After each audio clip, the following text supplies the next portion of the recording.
नमस्कार। मैं जुगवीर Singh, health teacher.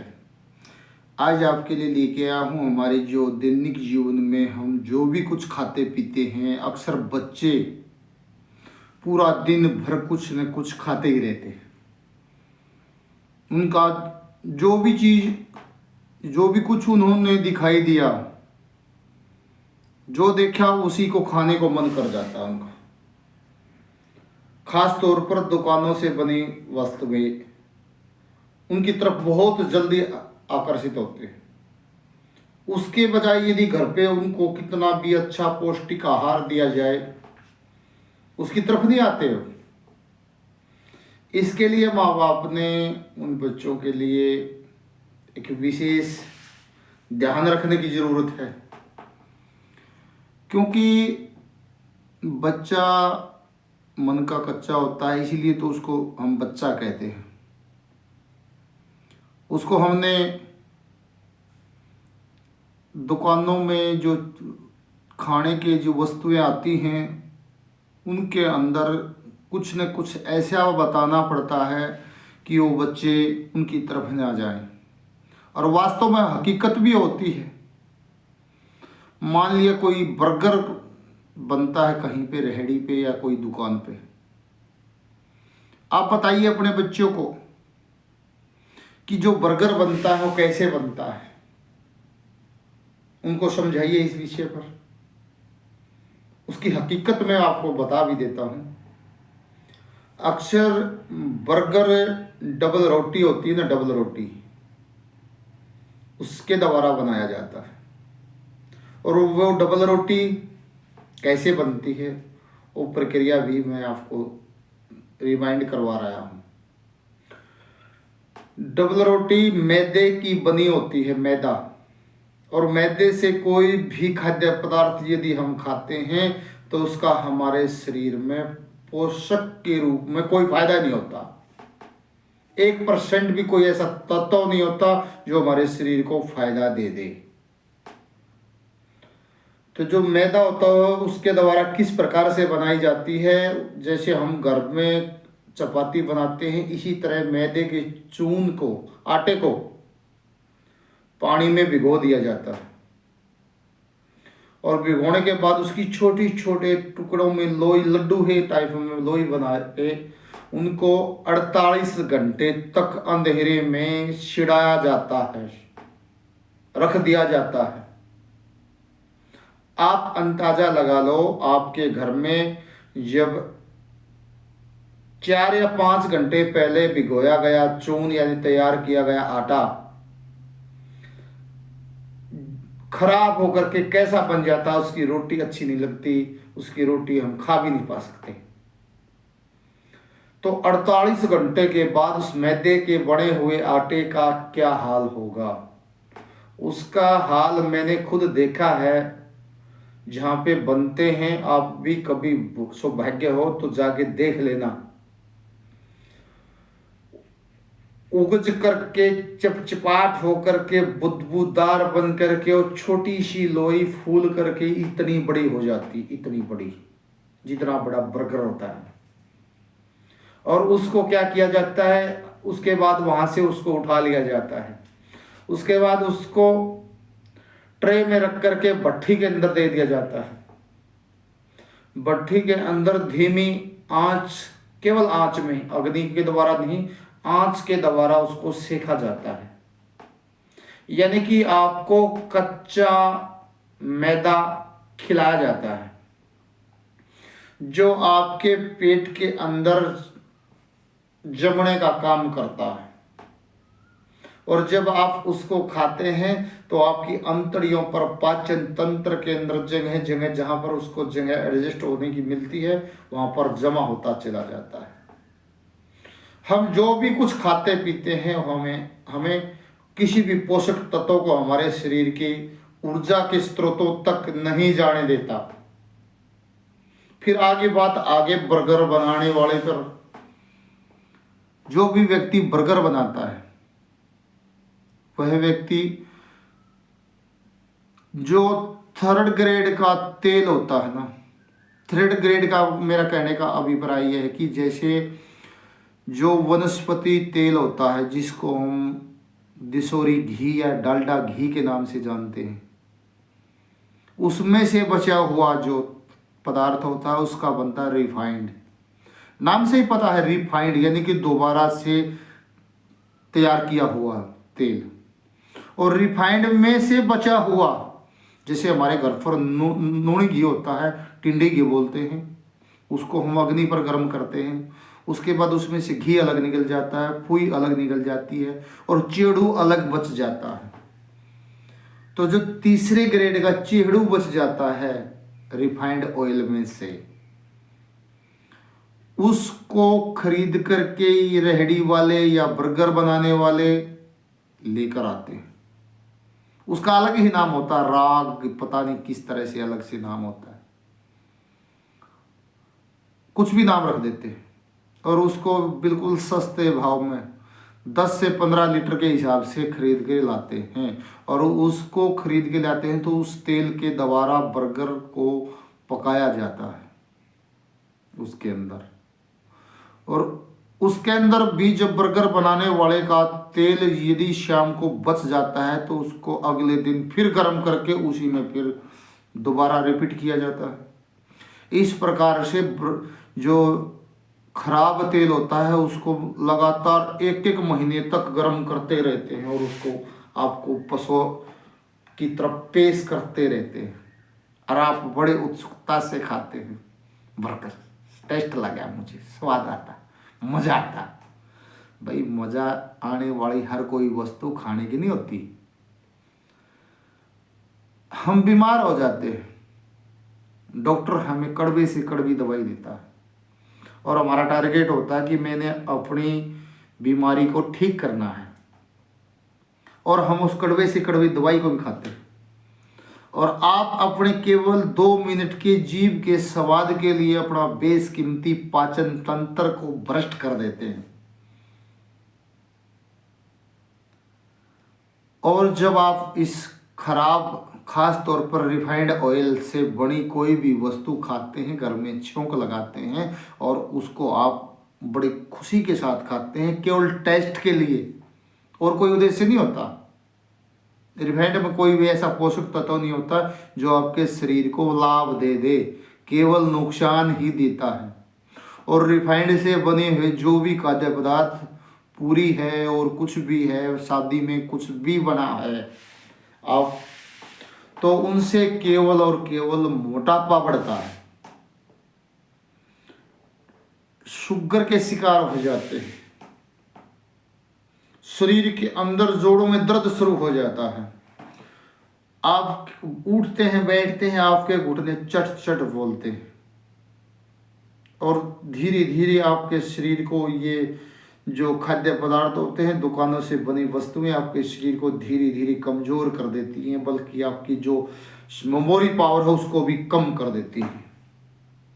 और फिर उसके बाद हृदय से संबंधित तमाम जितने भी रोग होते हैं उनका बनना शुरू हो जाता है, कोलेस्ट्रॉल की मात्रा बढ़ जाती है और तरह तरह की बीमारियां आपका के निमंत्रण के लिए तैयार बैठी होती हैं, उनको मौका मिल जाता है कि आपके अंदर कब प्रवेश करें। और उसके बाद इंतजार में होते हैं डॉक्टर,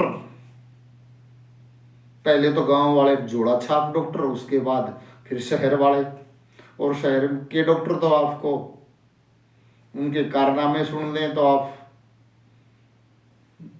सुनने के बाद सन हो जाएंगे। उनका अपना निजी क्लिनिक होता है। सबसे पहले रिसेप्शन पे जाएंगे, आपको 300-400 रुपए की पर्ची कटेगी। उसके बाद डॉक्टर आपको चेक करेगा, दवाई नहीं देगा, आपका ब्लड प्रेशर चेक करेगा, बीपी चेक करेगा और बीपी का सैंपल भी लेगा, एक्सरे होंगे और भी कुछ न कुछ आपके 2-3-4 आराम से टेस्ट लिख देगा। और टेस्ट वाले उसी डॉक्टर के अपने ही अलग अलग जो छोटे रूम होते हैं ना, जिनमें में क्लिनिक के यानी कि जो हॉस्पिटल होता है उसकी कि रूम ना बन पाते, छोटे छोटे कमरों में उनको अलग से शिफ्ट कर देते हैं।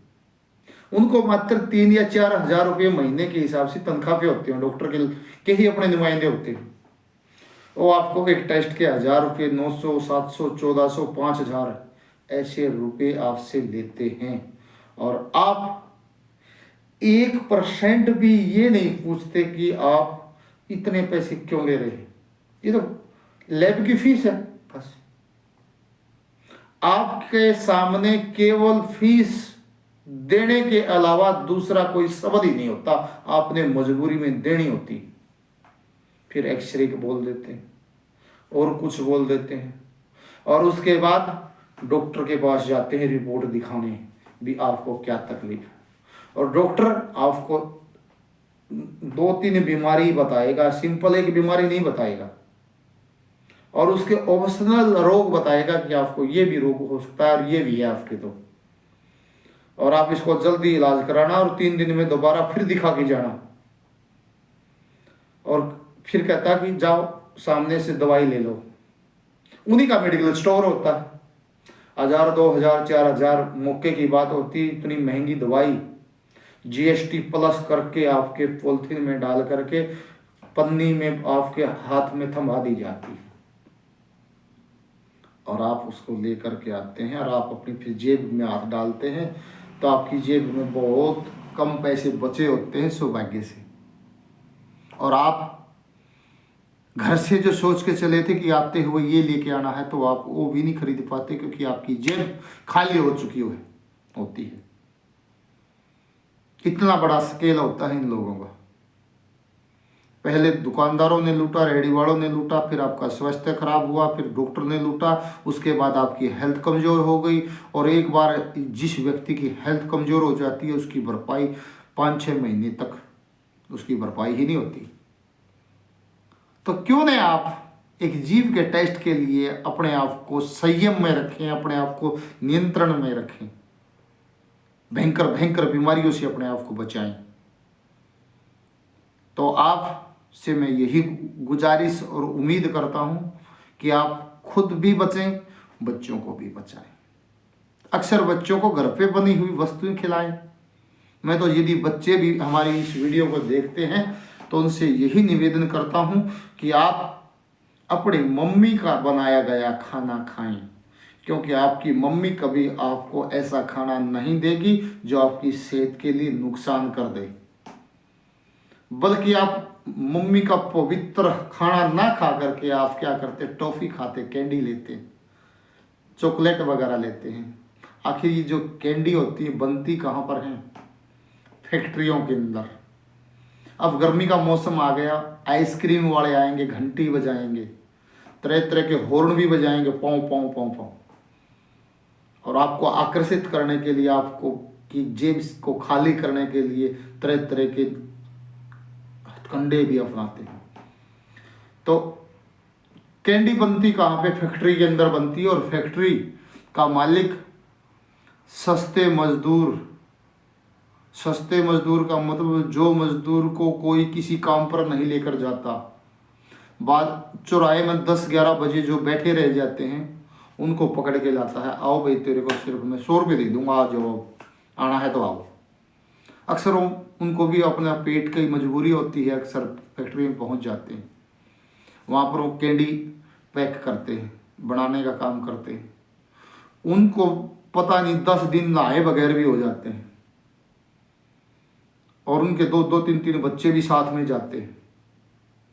तो बच्चे कोई गंदगी कैसे फैला रहा है, कोई कैसे गंदे हाथ उनके लगा रहा है, मैं वीडियो में बताना नहीं चाहता। कैसी बुरी दुर्गति के साथ आपका जो कैंडी होती है वो आपको टॉफ़ी के रूप में आपको पसोरी जाती है, और उनके नाम लिखी जाते हैं, तरह तरह की पैकिंग कर दी जाती है।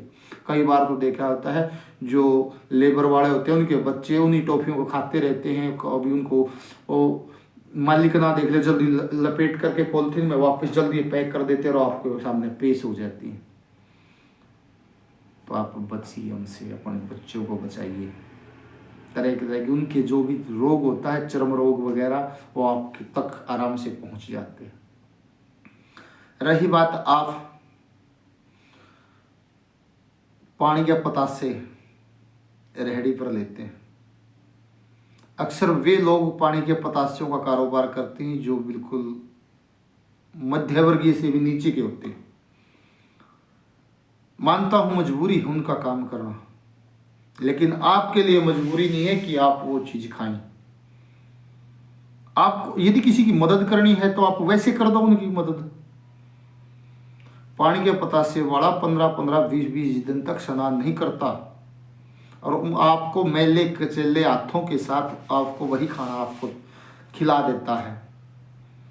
कई बार तो यह होता है हाथों में कभी ग्लव्स भी नहीं डालते हो, इन्हीं हाथों में पानी में डिबोया और गोलगप्पा आपको दे दिया और आप खा लेते हैं। आपको पता भी नहीं लगता क्योंकि उसके अंदर इतना टेस्ट दे देते हो, नमक वगैरह डाल डूल करके पता नहीं क्या क्या डालते हैं और आप बड़े आराम से खाते हैं। थोड़ा पानी और पिला दे मेरे को, तो पानी भी ले लेते हैं आप। बचिए, आप अपने आप को बचाइए, सात्विक भोजन खाइए। खाने की वस्तु में बहुत कुछ बनाई है। हमारा पेट डस्टबिन नहीं है, हमारा पेट भगवान के द्वारा दिया गया एक बहुत बड़ा उपहार है। इसको आप सुरक्षित रखिए, उसको बचाइए। बचाना आपका काम है। भगवान ने बड़े कीमती कीमती हमारे को अंग दिए हैं, आँखें हैं, हाथ हैं, पैर हैं, कान हैं। इनकी सुरक्षा रखना हमारी अपनी जिम्मेदारी बनती है। तो मैं आपसे प्रार्थना करता हूँ, आप सभी से प्रार्थना करता हूँ, जिन जिन को हमारी वीडियो अच्छी लगी है तो उम्मीद के साथ कहता हूँ कि आप इस वीडियो को शेयर ज़रूर कर दें और इसी प्रकार हमारी दूसरी वीडियो के लिए हमारे चैनल पर बने रहें। जगबीर हेल्थ टीचर, और भी अच्छी अच्छी बातें आपको हम बताएंगे। इन्हीं शब्दों के साथ जय हिंद, जय भारत। और जिसने भी वज़न कम करना है हमारी दूसरी वीडियो अवश्य देखिए। जय हिंद।